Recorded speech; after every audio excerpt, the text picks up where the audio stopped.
How to replace your old valve stem seals with new valve stem seals while the head is still on the engine. Gonna need a tool like this.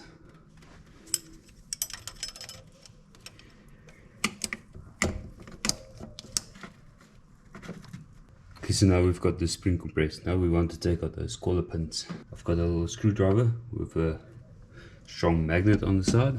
I'm just gonna wheel it out. There's one.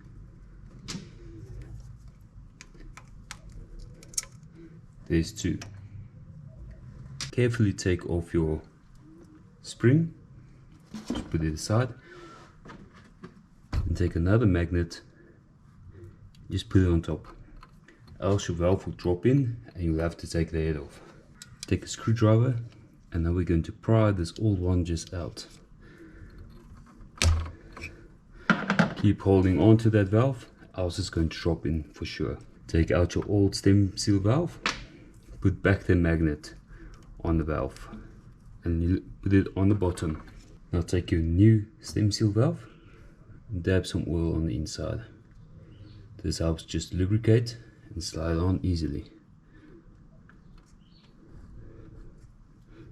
Make sure to push on the side of the valve so it doesn't drop in. Take off your old magnet, but keep hold on to the valve. Push the new stem seal valve over and snug it in. This should keep your valve at the top. Make sure it's in.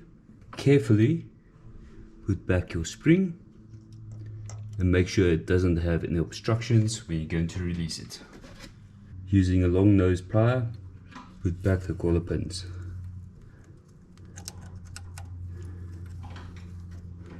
Sometimes this can be a little bit of a fight, but once you've done a few, you'll get the hang of it.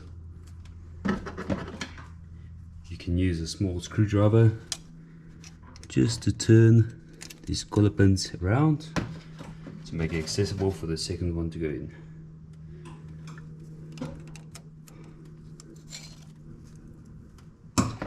Now that you can see that the collar pins are in, just slightly lift it up, make sure they're in place, and release your spring compressor. That's it guys, that's it with the valve stem seal while the head is still on the engine. Hope you enjoyed it, give us a thumbs up and thank you for watching. Please hit the subscribe button down below.